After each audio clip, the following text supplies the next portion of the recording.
बोलिए वृंदावन बिहारी लाल की जय हो। बोलिए राघवेंद्र सरकार की जय हो। हरि ओम। सत श्री गणेशाय नमः। ओम ह्रीं सरस्वती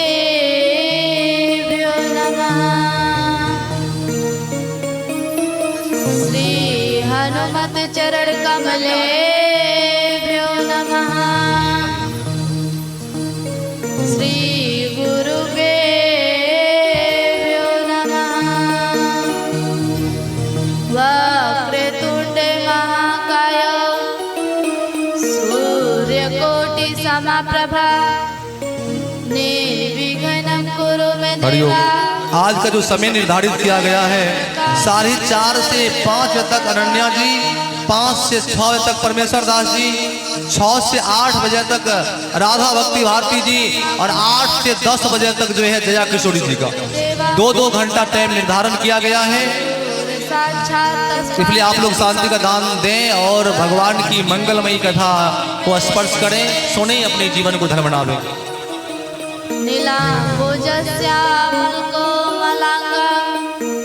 सीता समारोपित वामे भागं पाणौ महासायक चारु चापं नमामि रामं रघुवंशनाथं। भवानी शंकरो वन्दे श्रद्धा विश्वासरूपिणौ याभ्यां विना न पश्यन्ति सिद्धा स्वन्तः। आइए हनुमंत विराजिए कथा हनुमति अनुसार प्रेम सहित आसन धरो पधारिए पवन कुमार। पधारिए पवन कुमार। पधारिए पवन कुमार। एक बार बोले श्री सीताराम जी महाराज की जय हो। श्री गोस्वामी तुलसीदास जी महाराज की जय हो। श्री हनुमान जी महाराज की जय हो। सब संतन की जय हो। सब भक्तन की जय हो। जय जय श्री सीताराम। जय हो। जय जय श्री राधे श्याम। नमः पार्वती पत हर हर महादेव। परम मंगल में परात्पर श्री अखिलेश्वर जो सर्वाधार निराधार कौड़ाधार जगन्नाथ दीनानाथ विश्वनाथ अखिल कोटि ब्रह्मांड नायक मर्यादा पुरुषोत्तम भगवान श्री रामचंद्र जी के बागमय प्रतिमूर्ति इस 9 दिवसीय ज्ञान यज्ञ में पधारे समस्त संत जन, भक्त जन, विद्वत जन एवं भक्तिमय माताएं, आइए 2 मिनट भगवान नाम संकीर्तन, उसके बाद भगवान के बाल लीला स्वरूप का कथा सुनेंगे। जैसा जिसने कर्म किया है, जैसा जिसने कर्म किया है वैसा ही फल पाता मेरे ठाकुर के दरबार में। सब लोगों का खाता मेरे दाता के दरबार में। सब लोगों का खाता मेरे ठाकुर के दरबार में। सब लोगों का खाता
आज देखिए कथा का अंतिम दिवस है, इसीलिए पूरा पंडाल खाली है। अंत भला तो जग भला। आप लोग आज लास्ट डेट है तब भी आप लोग पूरा पंडाल खाली कर दिए हैं, बताइए गजब हाल है। देखिए कथा का कभी अंत नहीं होता है। कथा तो हरि अनंत हरि कथा अनंता, कहाँ ही सुने ही बहुविध सब संता। कथा का कभी अंत नहीं होता है, कथा को विश्राम कर दिया जाता है। तो कल आप लोग भगवान का जन्म उत्सव मनाए, आज भगवान के बाल लीला का कथा श्रवण करेंगे। देखिए जब हम लोग कलयुग में भगवान का जन्म उत्सव मनाए तो कितना आनंद आया। अगर भगवान त्रेता में जब अवतार लिए थे तो कितना आनंद आया होगा। भगवान महाराज दशरथ चक्रवर्ती सम्राट महाराज दशरथ जी मन में विचार करते हैं कि गुरुदेव भगवान ने कहा था कि 4 पुत्र होगा, अभी तो एक ही पुत्र हुआ है। उसी समय तुरंत माता कैकेयी ने एक पुत्र को जन्म दिया। ठीक उसी समय माता सुमित्रा ने भी 2 पुत्र को जन्म दी। अब खुशी 1 गुना नहीं, 2 गुना नहीं, 4 गुना बढ़ गया अवध में। जब भगवान ने अवतार लिया तो अयोध्या जी, सूर्य नारायण जी अयोध्या जी के ऊपर आके स्तंभित हो गए। एक माह तक केवल दिन ही दिन था, रात्रि कभी हुआ ही नहीं, 1 माह तक। लेकिन इतना सब लोग आनंद उत्सव मनाए कि ये भी नहीं पता चला कि रात्रि हो रहा है कि नहीं हो रहा है। भूत भवन भोलेनाथ जी माता पार्वती जी से कहते हैं कि हे देवी, हमने आपसे एक चोरी किया। क्या कि जब ठाकुर जी अवतार लिए अयोध्या में तो हमने ये सोचा कि हे ठाकुर जी से बोले कि हे ठाकुर जी आपका दर्शन करना चाहते हैं, आपका दर्शन दुर्लभ है, हम आपका दर्शन कैसे करें। तो ठाकुर जी भगवान जी बोले कि हे प्रभु आप एक काम करिए, साधक का भेष बना लीजिए और जब आप अयोध्या के गलियों में आएंगे तो हम जोर जोर से चिल्लाना प्रारंभ कर देंगे। आप मेरा नजर उतारने आइएगा और मेरा आपसे दर्शन हो जाएगा, आपका मेरे से दर्शन हो जाएगा। तो भोलेनाथ जी क्या किए, साधक का वेश धारण कर लिए और उनके साथ में काकभूषुंडी जी भी साधक का वेश धारण कर लिए। भोलेनाथ जी गुरु और काकभूषुंडी जी चेला, दोनों लोग चल दिए। जैसे ही अयोध्या के गलियों में पहुंचे तो भोलेनाथ जी कह रहे हैं कि हम साधक हैं, हम हंसने को रुलाते हैं, रुलाने को हंसाते हैं, जिसको नजर उतरवाना हो नजर उतरवा लो, हंसने को हंसाते हैं, रुलाने को रुलाते हैं। अब सखियां और दासियां जो थी मतलब बाहर निकली तो देख रही हैं कि मतलब साधक तो आए हैं। उसके पहले जैसे ही भगवान ने गलियों में, भोलेनाथ जी अयोध्या के गलियों में प्रवेश किए, भगवान खूब जोर जोर से चिल्लाना प्रारंभ कर दिए। अब इधर वैद्य आए, नजर उतारने वाले, नजर उतरवाया गया, वैद्य आए, इलाज हुआ, फिर भी भगवान चुप होने वाले नहीं हैं। अरे कोई रोग रहेगा तब ना चुप होंगे, जब वो नाटक बनाए हैं तो कहाँ से चुप होंगे। तो जैसे ही दासियां ने सुना, दासियों के कानों में आवाज गया, वो बोले कि आप कौन हैं। तो भोलेनाथ जी बोले हम साधक हैं, हम नीलगिरी पर्वत से आए हैं। तो दासियां ने कहा कि हमारे घर में लल्ला ने जन्म लिया है और पता नहीं कौन आया, नजर लगा के चला गया, मेरे लल्ला का नजर उतार दीजिए। भोलेनाथ जी बोले ठीक है। भोलेनाथ जी अंदर गए, बोले पहले तो मैं स्नान करूंगा, भोजन प्रसाद पाऊंगा, उसके बाद तब मैं नजर उतारूंगा। तो दासियों ने कहा कि ठीक है। तो भगवान भोलेनाथ जी स्नान किए, भोजन प्रसाद पाए। उसके बाद कहते हैं कि लल्ला कहाँ है, लल्ला के पास ले चलिए, मैं नजर उतारता हूँ। तो माता कौशल्या ने सोचा कि अभी एक लल्ला को नजर लगा है, अभी यही रो रहा है, अगर अंदर लेके जाऊंगा तो सबको लग जाएगा, तो सबको कैसे चुप कराऊंगी। तो क्या कहती है माता कौशल्या, कहती है हे साधक आप यही रुकिए, मैं लल्ला को वहां से लेके आती हूँ आपके पास। तो भोलेनाथ ने कहा कि ठीक है।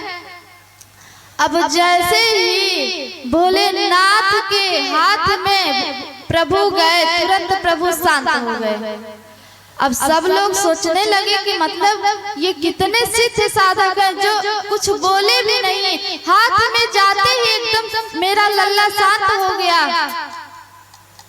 और जैसे ही भोलेनाथ के हाथ में प्रभु गए, भोलेनाथ एकदम आनंद मग्न हो गए कि आज परम पिता परमेश्वर जिनके गोद में सब कोई खेलता है, आज वो दूसरे भगवान के गोद में खेल रहे हैं। तो खूब मतलब भोलेनाथ जी खूब खिलाते हैं, खूब हिलाते हैं, खूब बातें करते हैं। तो काग भुसुंडी जी ने कहा कि बाबा सिर्फ आप ही लल्ला का दर्शन कर रहे हैं, मुझे भी करना है, मुझे भी दर्शन करवाइए, वरना मैं जाकर बता दूंगा कि आप भोलेनाथ जी हो। तब तक भोलेनाथ का पसीना छूटना चालू हो गया। भोलेनाथ जी ने कहा कि नहीं नहीं मत बताओ, अभी अभी तुम्हें भी दर्शन करवाता हूँ। अब इधर भोलेनाथ जी लल्ला को खूब खिलाते हैं, तब तक भोलेनाथ जी अपने नेत्र को बंद करने लगते हैं। तो राम जी सोचने लगते हैं कि अगर भोलेनाथ जी नेत्र को बंद कर लिए, अगर कहीं समाधि में चल गए तो यहाँ मेरा क्या हाल होगा। भोलेनाथ तब छोटे बच्चों का काम होता है ना, अगर कोई खिलाता है तो बाल को बड़े तेज से पकड़ के खींचते हैं। तो हमारे राम जी भोलेनाथ का बाल खूब तेज से पकड़ के खींचे तो भोलेनाथ जगे। तो राम जी कहने लगे कि बाबा आप समाधि में जा रहे हो, अगर आप समाधि में चले गए तो मेरा इधर क्या होगा। अब फिर कामदेव भी नहीं है कि आपके समाधि को तोड़ेंगे। तो भोलेनाथ जी ने कहा कि नहीं नहीं प्रभु, मैं तो आपका दर्शन कर रहा हूँ खूब अच्छा से। तब काग भुसुंडी जी ने फिर कहा कि भोलेनाथ बाबा आप लल्ला का अकेले ही दर्शन कर रहे हैं, मुझे भी कराइए, वरना मैं जाके बता दूंगा कि आप भोलेनाथ जी हो। फिर भोलेनाथ का पसीना छूटना चालू हो गया। भोलेनाथ जी ने कहा कि नहीं नहीं मत बताओ, मैं करवाता हूँ। अब भोलेनाथ जी काग भुसुंडी जी के गोद में दिए प्रभु को। फिर काग भुसुंडी जी खूब सिहलाते हैं, खूब खिलाते हैं, खूब भगवान से बातें करते हैं। भोलेनाथ जी फिर विदा मांगे कि अब मुझे विदा करिए। तो दास दासियां माता कौशल्या जी, दशरथ जी जो भी था, ढेर सारा न्यौछावर दे करके भोलेनाथ जी को विदा किए। अब ये बताइए, ये भी नहीं कह सकते हैं कि हम नहीं लेंगे, परमपिता परमेश्वर हैं, क्योंकि भेष बदल के गए थे। अब जितना भी जो कोई दिया लाद खान के सब गए। और काग भुसुंडी जी से बोले कि चलिए। तो काग भुसुंडी जी ने कहा कि आप जाइए, अभी हम लल्ला का दर्शन खूब करेंगे फिर जाएंगे। तो भोलेनाथ जी चले जाते हैं, काग भुसुंडी जी नहीं जाते हैं। काग भुसुंडी जी 1 माह तक रहते हैं और आनंद अयोध्या का आनंद उठाते हैं, प्रभु का दर्शन करते हैं।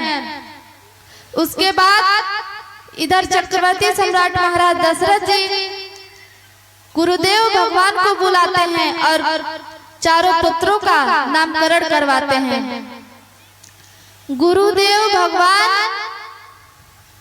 पहले जेठ पुत्र का नाम रखते हैं, सबसे छोटा नाम, जिसका नाम स्मरण करके जगत का कल्याण होगा, जो जगत के मालिक हैं उनका नाम रखते हैं राम।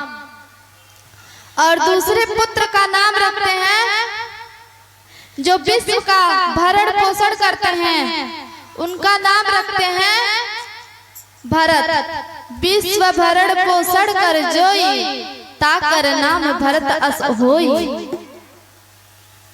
और तीसरे पुत्र का नाम रखते हैं कि जिसके सुमिरन मात्र से शत्रुओं का विनाश होता है, ऐसे पुत्र का नाम रखते हैं जाके सुमिरन तेरी पुनासा, नाम शत्रुधन वेद प्रकाशा। शत्रुधन तीसरे पुत्र का नाम रखते हैं शत्रुधन। और चौथे पुत्र का नाम रखते हैं कि जो सभी लक्षणों के धाम हैं, जो सभी लक्षणों के धाम हैं और प्रभु के सर्वदा प्रिय हैं, उनका नाम लक्ष्मण रखते हैं। अब इधर नामकरण हुआ, गुरुदेव भगवान ने वेद के अनुसार से नामकरण किया चारों पुत्रों का। फिर उसके बाद इधर सब आए बाजे गाजे के साथ, सब बधाइयां गाने लगे भगवान का। तो आइए हम लोग भी बधाइयां गाते हैं। आज भगवान का जन्मोत्सव भी है, रामनवमी भी है।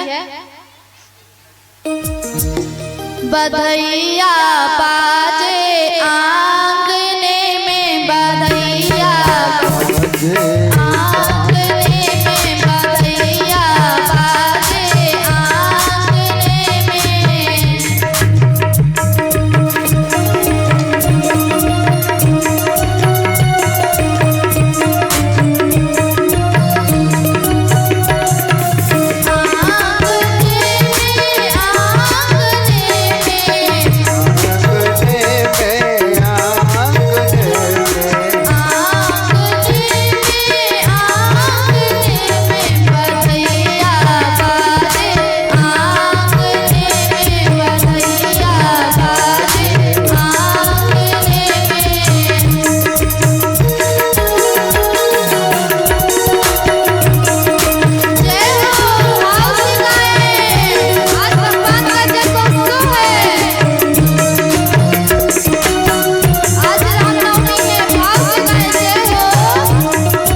अब इधर बधाइया गाया गया।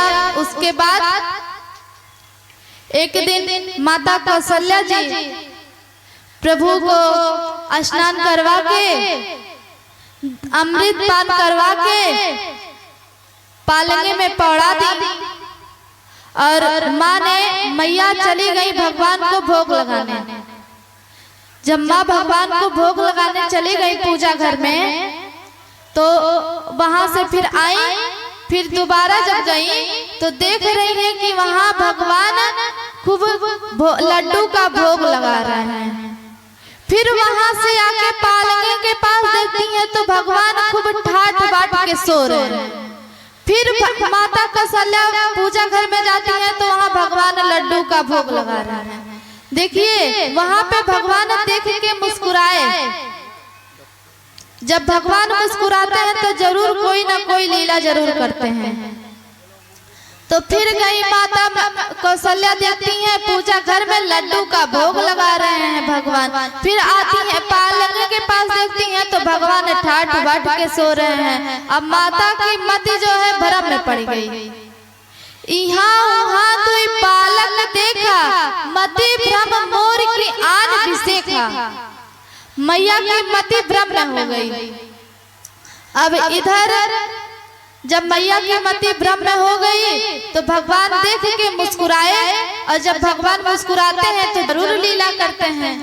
और जब भगवान मुस्कुराए तो भगवान ने क्या किया, अपने नेत्र में अनेक चंद्र सूर्य और ब्रह्मांड ब्रह्मा विष्णु महेश सबका दर्शन करवाने लगे। अब मैया का जब दर्शन करवाए सबको तो फिर मैया थरथरा के कांप उठी। तो फिर राम जी छोटे बालक के रूप में बन गए। तो राम जी ने कहा कि मैया आप मुझे वचन दीजिए कि आप ये बात किसी को बताओगी नहीं कि मैं आपको ब्रह्मांड का दर्शन करवाया। मैया बोली कि मैं क्यों बताने जाऊं, तू जो मेरा लल्ला है। लेकिन मैया बोली कि प्रभु आप ही मुझे वचन दीजिए कि आपकी माया मुझे कभी नहीं व्यापे।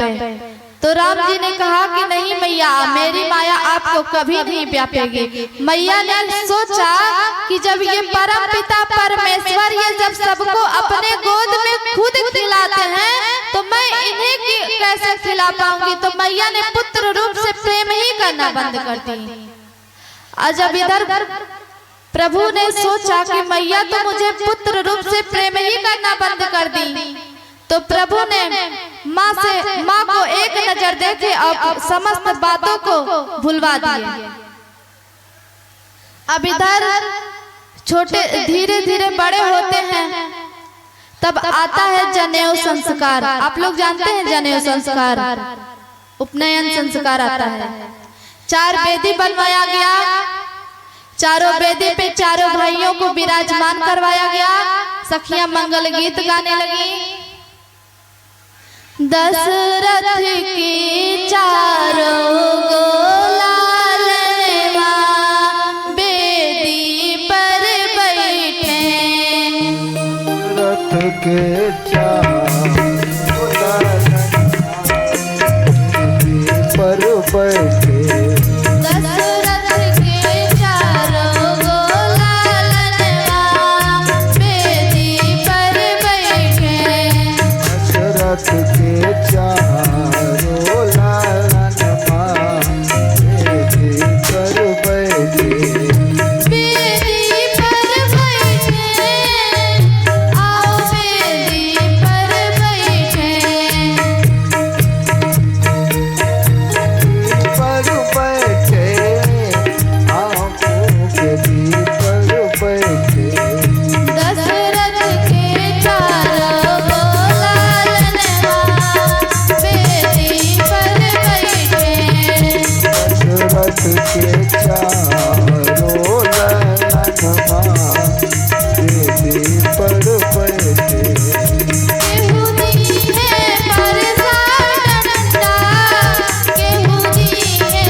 फिर गुरुदेव भगवान के साथ में राम लक्ष्मण चारों भाई विद्या अध्ययन करने के लिए गुरुकुल चले गए।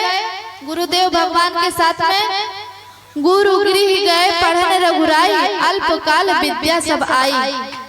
भगवान पढ़ने तो गए लेकिन भगवान को ज्यादा मेहनत नहीं करना पड़ा, ज्यादा परिश्रम नहीं करना पड़ा।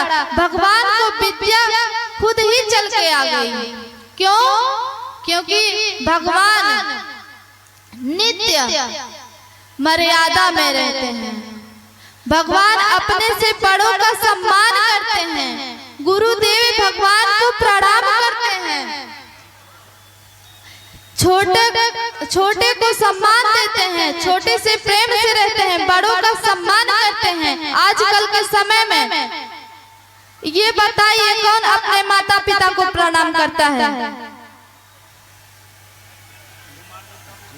कौन सास ससुर को प्रणाम करता है? कोई नहीं। बाप रे बाप, सास बहू में तो 36 गो आंकड़ा चलता है, तो भला सास बहू कहाँ से प्रणाम करेगी? भला ससुइये जाके प्रणाम कर लेती हैं। आजकल का समय तो ऐसा है, बहू कुर्सी पे बैठी रहेंगी और सास जाएंगी तो नीचे बैठ जाएंगी, कोई बात नहीं। सास बहू में बाप रे बाप, जब सास बहू नहीं। ये बताइए कौन कौन अपने पति का सेवा करता है? अरे ये कलयुग है, सेवा क्या करेंगे, सेवा करवाएंगे। ये बताइए आप लोग में से बताइए कौन कौन अपने पत्नी का सेवा करता है? कोई नहीं बताएगा, क्योंकि डर भी है ना। अगर बता देंगे तो पता चलेगा घर पे जाके रोटी की जगह बेलन का नसीब होगा। तो पहले के जमाने में बच्चे अपने दादा ताऊ के पास बैठते थे, माता पिता के पास बैठते थे, लेकिन आजकल के जनरेशन में मोबाइल का जमाना आ गया है। मोबाइल का जमाना आ गया है तो कहाँ माता पिता के पास बैठेंगे? बैठ के मोबाइल में चैट कौन करेगा? आजकल के समय में तो पति पत्नी से बात करने का टाइम नहीं है, बाप बेटे से बात करने का टाइम नहीं है, माँ बेटी से बात करने का टाइम नहीं है। मोबाइल ऐसा चीज आ गया है। पति उधर से मोबाइल में चैट करेंगे, पत्नी उधर से मोबाइल में चैट करेंगी, पता नहीं क्या करते हैं।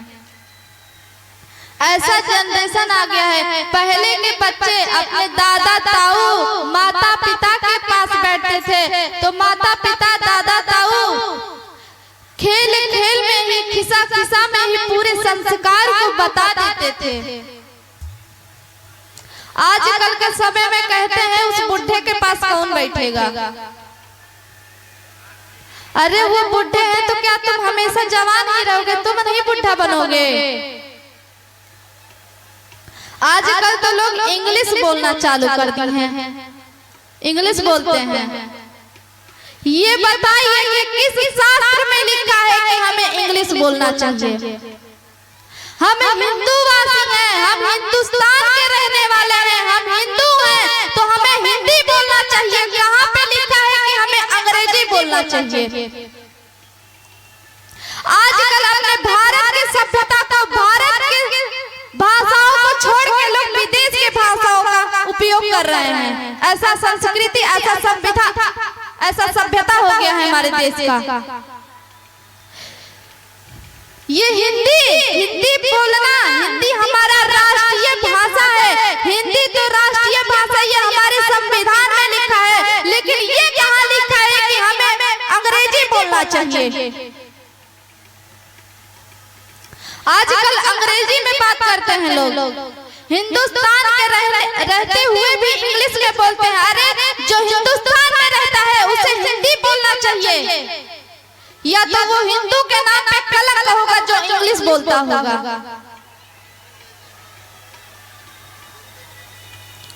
आजकल के समय में कोई माता पिता का सेवा नहीं करता है, सास ससुर का सेवा नहीं करता है, माँ बेटा का कोई रिश्ता नहीं रहता है। शादी हुआ, पत्नी आई, जो पत्नी कहती है वही बेटा करता है। अरे जिस माँ के कोख में आप 9 महीना पले हो, माँ अपने दुख को सहन करके तुम्हें सुख प्रदान की है। जिस माँ की वजह से आप इस पृथ्वी पर हो, इस धरती पर हो, उस माँ का लोग अपमान करते हैं। ऐसा संस्कृति, ऐसा सभ्यता हो गया है देश का।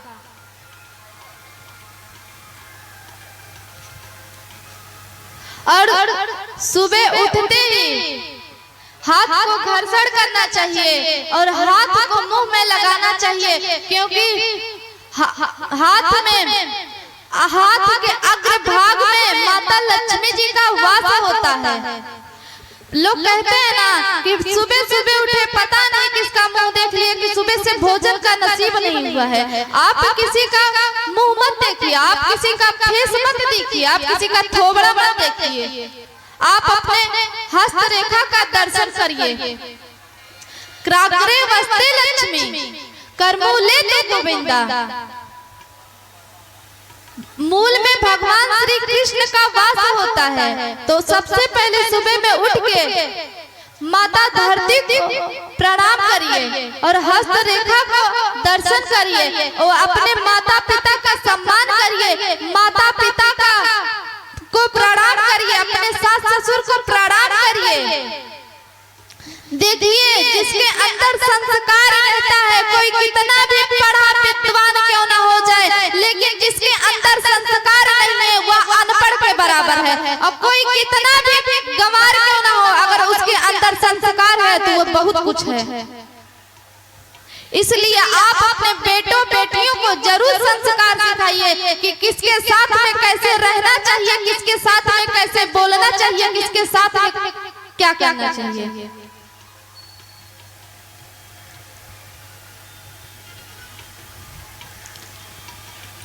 देखिए, आज कथा का लास्ट दिवस, विश्राम दिवस है और मेरा भी टाइम हो ही गया है।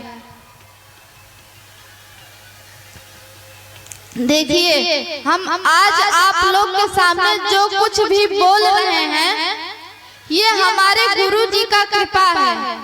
किशोरी प्रिया रामाड़ी, उधर देखिए फोटो बैनर में लगा होगा, वो हमारे गुरु जी हैं, जो हमें अयोध्या में एक बेटी की तरह रख के पाली है, पोसी हैं और पढ़ा रही हैं, अभी भी पढ़ा रही हैं। और मेरा पूरा खर्चा वही देती हैं, अपने पास मुझे अपने घर से ला करके वो मुझे ऐसा रास्ता वही दिखाई हैं। देखिए, अगर हर इंसान एक दूसरे का मदद करने लगे ना, तो वो देश कितना हमारा आगे बढ़ जाएगा ये किसी को नहीं पता। और हम जिसके घर पे रहते हैं, वो दीदी, शिल्पी दीदी, अन्नू दीदी, माता जी, अंकल जी, सब इतना सेवा में लगे रहते हैं, इतना भावुक लोग हैं। शायद ऐसे परिवार को भगवान हमेशा सुखी रखें। और हमारे महाराज जी, मिथिलेश दास जी महाराज, ये हमें बार बार पूछते थे, जब भी जाते थे तो पूछते थे कि अनन्या जी, अगर आपको किसी चीज की कमी होगी, किसी चीज का दिक्कत होगा, तो आप संकोच मत करिएगा, हमसे कहिएगा, हम आपका वो सामान अवश्य आपके पास हाजिर कर दूंगा। और हमारे महाराज जी, शिवानंद महाराज जी, जो आचार्य जी हैं, जो यज्ञ मंडप के पूजा करवाते हैं, वो मुझे यहाँ पे लेके आए और 9 दिन तक एकदम सहेज के रखे। अगर मेरे पास वो बार बार फोन करके पूछते थे कि अगर आपको किसी भी चीज का दिक्कत होगा, किसी भी चीज की कमी होगी, तो आप संकोच मत करिएगा, हमसे बताइएगा, हम आपका सामान अवश्य पहुंचा देंगे। अगर मैं झूठ मूठ से भी कह देती थी, महाराज जी ये चीज की कमी है, मेरा सामान, मैं जो भी कह देती थी, महाराज जी मेरे पास हाजिर करवा देते थे। और आप समस्त ग्रामवासी क्षेत्रवासी मिल करके इतना प्रेम दिया, इतना लाड प्यार दुलार दिया, शायद मैं आप लोग के प्रेम को कभी भूल नहीं पाऊंगी। आज तो मेरा विदाई भी है अभी, लेकिन ऐसा लग रहा है कि आप लोगों को छोड़ने का मन नहीं कर रहा है। आप लोग ने इतना प्रेम स्नेह प्यार लाड दुलार दिया कि आप लोगों को छोड़ के जाने का मन नहीं कर रहा है अयोध्या। आप ग्रामवासी क्षेत्रवासी और हमारे मिथिलेश दास जी महाराज से और हमारे समस्त कमेटी अध्यक्ष से, समस्त कमेटी जनों से और हमारे शिवानंद महाराज जी से और समस्त इस ग्रामवासी क्षेत्रवासी से और हमारे कलाकार बंधुओं से निवेदन कर रहे हैं, अगर मुझे किसी चीज के बोलने या गाने में हमारी कमी हो गया हो या हमारे संस्कार में किसी चीज का कमी हो गया हो, तो हम आप लोग के सामने इस प्यार मंच से दोनों हाथ जोड़ करके क्षमा मांगते हैं। आप लोग अपने घर की बहन और बेटे समझ करके क्षमा कर दीजिएगा।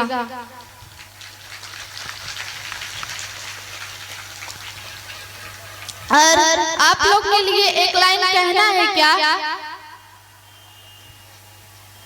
इस गांव का क्या नाम है भैया? गांव का क्या नाम है? सोनबरसा गांव के वासी सादा खुश रहना, सोनबरसा गांव के वासी सादा खुश रहना, गलती हुई जो हमसे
हमारे कमेटी अध्यक्ष से या हमारे कमेटी सदस्य बंधुओं से, हमारे कलाकार से, आप हमारे इस ग्रामवासी क्षेत्रवासी से, हमारे मिथिलेश जी महाराज से, हमारे शिवानंद जी महाराज से दोनों हाथ जोड़ करके निवेदन है कि अगर जाने अनजाने में भी बोलने या गाने में मेरे से गलती हो गया हो तो दोनों हाथ जोड़ करके क्षमा मांगते हैं कि अपने घर की बेटी बहन समझ करके क्षमा कर दीजिएगा।